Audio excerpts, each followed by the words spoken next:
purgatorio. Pero antes de partir con los versículos, vamos a hacer una breve introducción. Partiendo con el hecho de que la palabra purgatorio no existe en la Biblia, así como tampoco existe la palabra evangélico en la Biblia, así como tampoco existe la palabra Trinidad en la Biblia. Y muchas personas podrían asegurar que como la palabra Trinidad en la Biblia no está, entonces la doctrina de la Trinidad no está. Y es ampliamente sabido que sí está, sí existe una Trinidad. Entonces, partiendo desde esta premisa, lo que nosotros vamos a hacer es explicar la doctrina del purgatorio.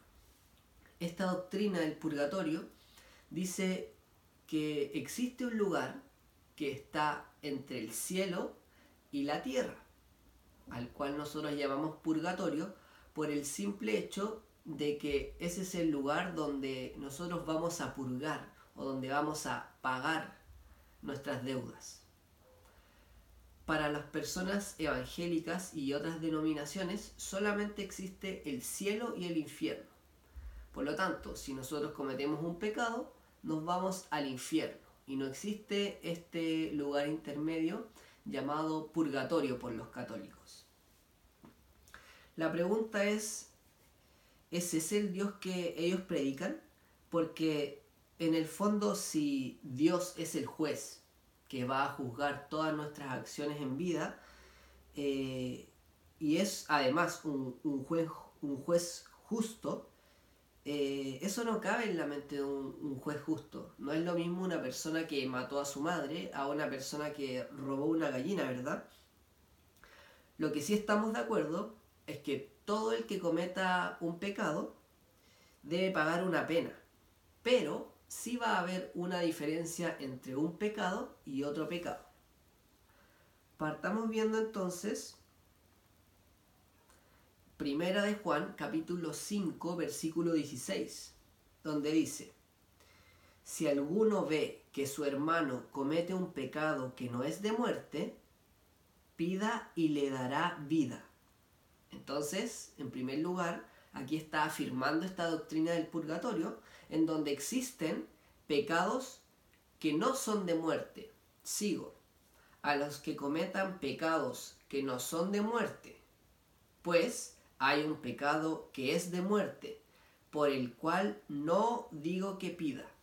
Es decir, Dios nos está diciendo, si usted ve que algún hermano suyo comete un pecado que no es de muerte, pida por él, ore por él y le va a dar vida.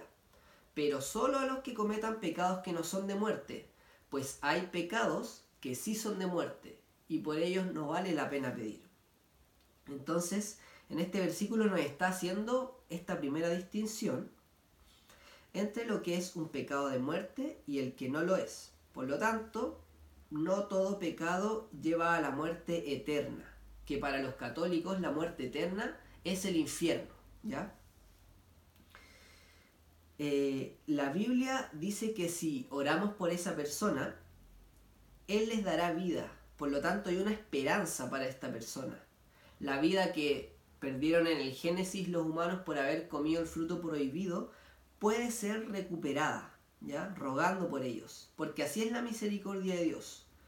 Pero por esos pecadores que ya están en el infierno y por lo tanto no hay remedio, Dios nos dice no oren por él.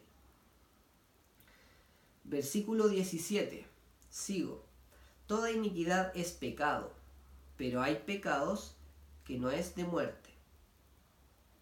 Entonces, la palabra purgatorio, como dijimos, no existe, pero sí existe la doctrina. Vamos a seguir afirmando esta doctrina. Mateo 12, versículo 32. Al que diga una palabra contra el Hijo del Hombre, se le perdonará, pero al que la diga contra el Espíritu Santo, no se le perdonará, ni en este mundo, ni en el otro. Por lo tanto, en este mundo sí hay un perdón y se puede rogar, pero después que la persona muere, si ha cometido un pecado de muerte, se puede rogar, perdón, si ha cometido un pecado que no es de muerte, se puede rogar y Dios le devuelve la vida, como lo veíamos en 1 de Juan capítulo 5. Pero hay pecado que no se perdona ni en esta vida, ni en este mundo, ni en el otro, que es el pecado contra el Espíritu Santo. Cuando en el otro mundo puede haber perdón y hay perdón por estos ruegos que hablábamos, a ese lugar nosotros le llamamos purgatorio. Insisto, póngale el nombre que quiera, da lo mismo. Nosotros estamos hablando sobre la doctrina. Sigamos. Mateo capítulo 5, versículo 25 y 26. Ponte enseguida a buenas con tu adversario mientras vas con él por el camino. No sea que tu adversario te entregue al juez y el juez al guardia y te metan en la cárcel. Yo te aseguro, no saldrás de allí hasta que no hayas pagado el último céntimo. Entonces, el Señor mismo nos coloca el ejemplo de una cárcel. Ya sabemos quién es el juez, Dios, en donde hay una condena perpetua y hay una condena parcial. ¿Y de qué depende? De la gravedad del delito. O sea, lo que hablábamos al principio, de un pecado que lleva a la muerte y un pecado que no lleva a la muerte. En este versículo, cuando se refiere a la cárcel, ¿está hablando del infierno? No, porque ¿cómo sabemos que no? Porque sabemos que podemos salir de allí. No saldrás de allí hasta que no hayas pagado el último céntimo. No está hablando del infierno porque la pena del infierno es eterna. ¿Está hablando del cielo? Obviamente tampoco, porque es una cárcel. Entonces, ¿qué es? ¿Se está refiriendo a aquí en la tierra, podría decir alguien?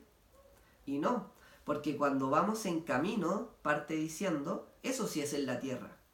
Pero cuando nos encontremos con el juez y él dicte una sentencia, nosotros sabemos que eso no es en esta vida, sino en la que viene, en el otro mundo. Por lo tanto, aquí no nos está hablando en la tierra, no nos está hablando del infierno, no nos está hablando de la tierra y tampoco nos está hablando del cielo. ¿De qué nos está hablando? De nuevo, póngale el nombre que quiera, nosotros los católicos le llamamos purgatorio, que es donde vamos a pagar. Sigamos. Primera de Corintios capítulo 3, versículos del 13 hasta el 15.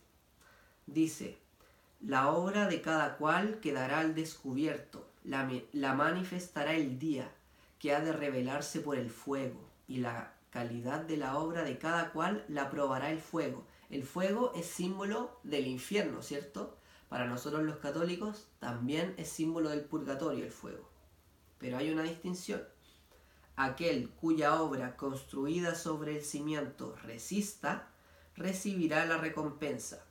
Mas aquel cuya obra quede abrasada, sufrirá el daño. Él, no obstante, quedará a salvo, pero como quien pasa a través del fuego. Por lo tanto, hay quienes se van a salvar luego de pasar por el fuego.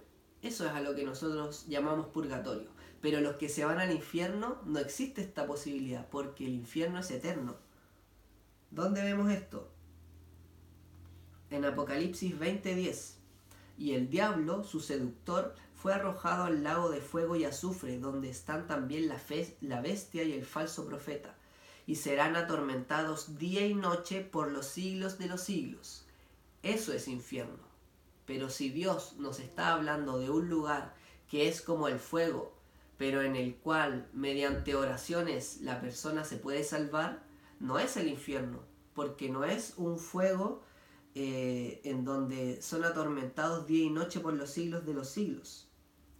En Mateo 25:41 también dice, entonces dirá también a los de su izquierda, apartaos de mí, malditos, al fuego eterno preparado para el diablo y sus ángeles. Ese es el infierno,